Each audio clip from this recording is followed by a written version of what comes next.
السلام عليكم ورحمة الله وبركاته.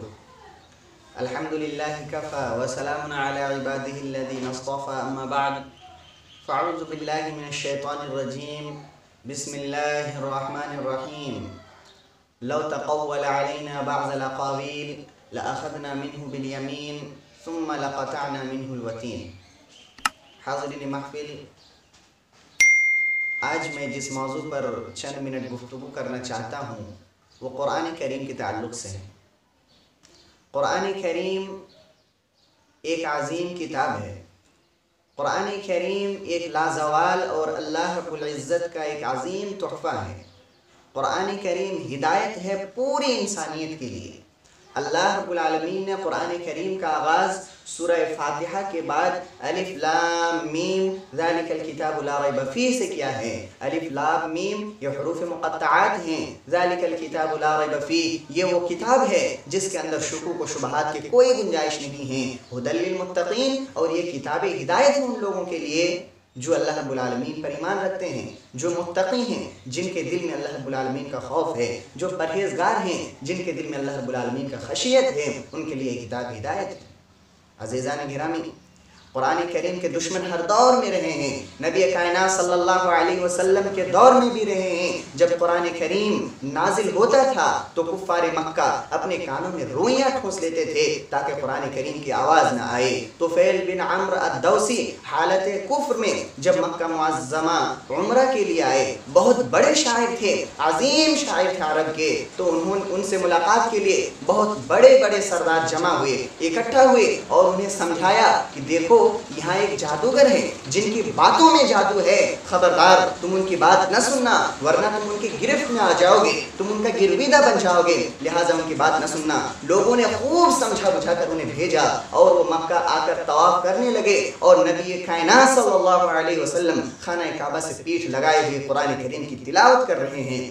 دیکھا طفیل بن عمرو الدوسی نے کہ آپ صلی اللہ علیہ وسلم تلاوت کر رہے ہیں، اور انہوں نے سوچا کہ میں تو ایک عربی داں ہوں، میں ایک ادیب ہوں، بھلا مجھے کون گمراہ کر سکتا ہے، ذرا سنے تو صحیح بندہ پڑھتا کیا ہے، آخر ایسا کون سا کلام ہے جو جادو ہے۔ تو یہ سوچ کر طفیل بن عمرو الدوسی نبی مکرم صلی اللہ علیہ وسلم کی تلاوت سننے لگے، بغور سنتے گئے، اور آخرکار انہیں ایسا محسوس ہوا کہ یار یہ تو کوئی عجیب و غریب کتاب ہے، لہٰذا اپنے آپ پر قابو نہ پا کر آپ صلی اللہ علیہ وسلم کے پاس گئے اور کہا کہ آپ پڑھتے کیا ہیں، ذرا مجھے سنائیے تو صحیح۔ نبی مکرم صلی اللہ علیہ وسلم قرآن مجید کی آیتیں تلاوت کرنا شروع کیے اور آپ پڑھتے جاتے تھے، اور طفیل بن عمرو الدوسی کی حالت دل کی کائنات تک بدلتی جاتی تھی۔ آخر جب وہ اٹھتا ہے تو بندہ کہتا ہے اشہد ان لا الہ الا اللہ و محمد رسول اللہ۔ یہ کلام کسی بشر کا نہیں، یہ کلام کسی آدمی کا نہیں ہو سکتا، یہ کلام کسی خاص، کسی عام، کسی راجہ، کسی مہاراجہ کا نہیں ہو سکتا، بلکہ یہ کلام اس دنیا کا ہو ہی نہیں سکتا۔ اللہ اکبر۔ عزیزان گرامی، قرآن کریم کو اللہ رب العالمین نے صرف مسلمانوں کے لیے نازل نہیں کیا، اور نہ ہی اس کی ذمہ داری اللہ نے مسلمانوں کے دی ہے، بلکہ اللہ نے قرآن کریم کے اندر اعلان کر دیا ہے اِنَّا نَحْنُ نَزَّلْنَا الذِّكْرَ وَإِنَّا لَهُ لَحَافِظُونَ، کہ ہم ہی نے قرآن مجید کو نازل کیا ہے اور ہم ہی اس کی حفاظت کرنے والے ہیں۔ انشاءاللہ قیامت تک قرآن کریم کے اندر کوئی تبدیلی نہیں ہو سکتی، کوئی تحریف نہیں ہو سکتی، کوئی رد و بدل کی بات نہیں ہو سکتی ہے۔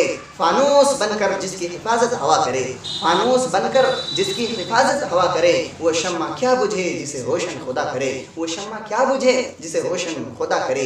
یہ کلام اللہ رب العالمین کی صفت ہے، اللہ رب العالمین کی ذات ایک ہوتی ہے، اللہ رب العالمین کی صفت ایک ہوتی ہے۔ اللہ رب العالمین دیکھتا ہے، یہ اللہ کی صفت ہے۔ اللہ رب العالمین سنتا ہے، یہ اللہ رب العالمین کی صفت ہے۔ وَكَلَّمَ اللَّهُ مُوسَىٰ تَكْلِيمًا، یہ کلام اللہ رب العالمین کی صفت ہے۔ اگر کوئی انسان اللہ رب العالمین کی ذات پر انگلی اٹھاتا ہے، کوئی اگر اللہ رب العالمین کی صفت پر انگلی اٹھاتا ہے، چاہے وہ نماز پڑھ لیں، چاہے وہ کلمہ پڑھ لیں، چاہے ان کا نام عبداللہ اور عبد الرحمن کیوں نہ ہو، وہ مسلمان کہلانے کا حق نہیں رکھتا، بلکہ وہ کافر ہیں۔ آپ اس کو مسلمان تصور نہ کریں۔ عزیزان گرامی، ہر دور میں قرآن مجید کے ساتھ ایسے حادثات پیش آئے ہیں۔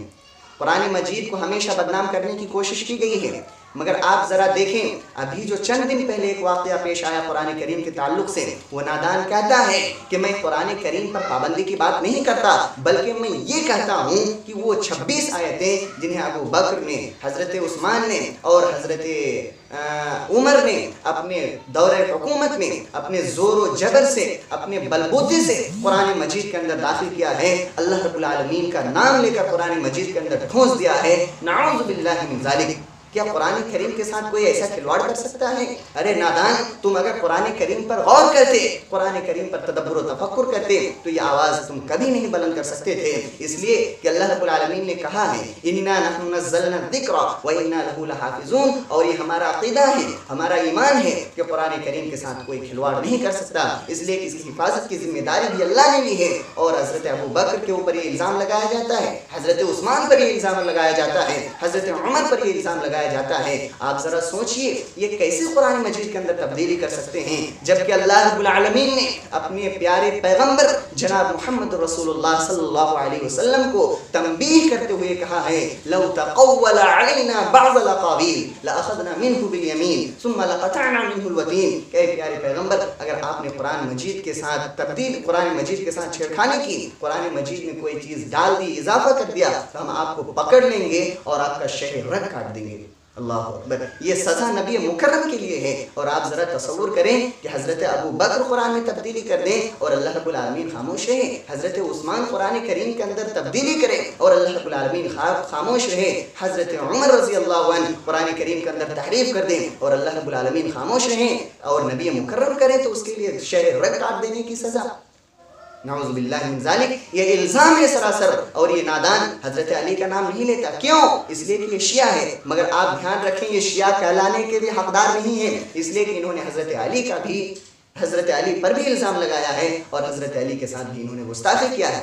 وہ حضرت علی جن کو اسد اللہ غالب کہا جاتا تھا، وہ حضرت علی جن کو شیر خدا کہا جاتا تھا، وہ حضرت علی جن کو نبی کائنات صلی اللہ علیہ وسلم لوگوں کے سامنے لے جاتے ہوئے فخر محسوس کرتے تھے، اور یہ گستاخ حضرت علی پر بھی الزام لگا رہے ہیں، حضرت علی کو بھی ملزم ٹھہرا رہے ہیں۔ وہ یہ کہنا چاہتے ہیں کہ ان تینوں نے مل کر قرآن کریم کے اندر تبدیلی کر دی، قرآن کریم کے ساتھ چھیڑخانی ہوتی رہی اور حضرت علی چپ چاپ دیکھ رہے تھے۔ ہمارا عقیدہ ہے، ہمارا ایمان ہے کہ چوتھے خلیفہ حضرت علی تھے، حضرت علی رضی اللہ عنہ بھی حاکم تھے، اگر وہ چاہتے تو اپنے دور حکومت میں ان چیزوں کو بدل دیتے اور قرآن کریم کے ساتھ جو چھیڑخانی ہوئی تھی انہیں صحیح کر دیتے۔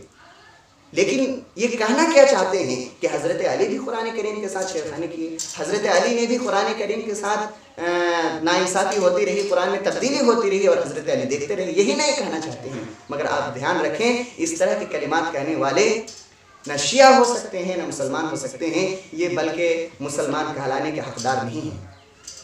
عزیزان گرامی، جب بھی قرآن کریم کے ساتھ اس طرح چھیڑخانی ہوئی، جب بھی قرآن کریم کو بدنام کرنے کی کوشش کی گئی، تب اسلام کو فائدہ پہنچا ہے۔ آپ دیکھیں بہت سارے مسلمان بھائی ایسے تھے جنہیں یہ معلوم نہیں تھا کہ قرآن کریم کی حفاظت کی ذمہ داری اللہ رب العالمین نے کسے دی ہے، یا قرآن کریم کی ذمہ داری حفاظت کیسے ہوتا ہے۔ اللہ رب العالمین کہ اس فیصلے کو بہت سارے لوگ نہیں جانتے تھے، مگر اس نادان کی نادانی سے، اس احمق کی حماقت سے لوگ یہ جان گئے کہ اللہ رب العالمین نے اس کتاب کی حفاظت کی ذمہ داری دی ہے، لہٰذا اس کے ساتھ چھیڑخانی کرنے کی کوئی گنجائش نہیں ہے، اس کے ساتھ چھیڑخانی کر کے کوئی فائدہ نہیں۔ بہت سارے ایسے غیر مسلم تھے جنہیں بات معلوم نہیں تھا کہ قرآن کریم کے حفاظت کی ذمہ داری کس کے سر پر ہے، لیکن وہ بھی جان گئے اللہ رب العالمین کسی نہ کسی بہانے اسلام کو لوگوں کے سامنے ابھارتا ہے، اور اس نادان کی نادانی سے لوگوں کے سامنے اسلام ابھر کر آیا ہے۔ الحمدللہ، یہ کتنی اچھی بات ہے، لوگ روشناس ہوئے اسلامی تعلیمات سے، لوگ جان گئے اسلامی تعلیمات کو۔ کسی شاعر نے کہا ہے اسلام کی فطرت میں قدرت نے لچک دی ہے، اسلام کی فطرت میں قدرت نے لچک دی ہے، اتنا ہی ابھرے گا جتنا کہ دباؤ گے۔ اگر آپ اسلام کو دبانے کی کوشش کریں گے، اگر آپ کلام اللہ کو دبانے کی کوشش کریں گے تو آپ دھیان رکھیے اسے دبا نہیں سکتے ہیں، بلکہ آپ جتنا کوشش کریں گے دبانے کی اتنا ہی عالم اسلام کو فائدہ پہنچتا رہے گا۔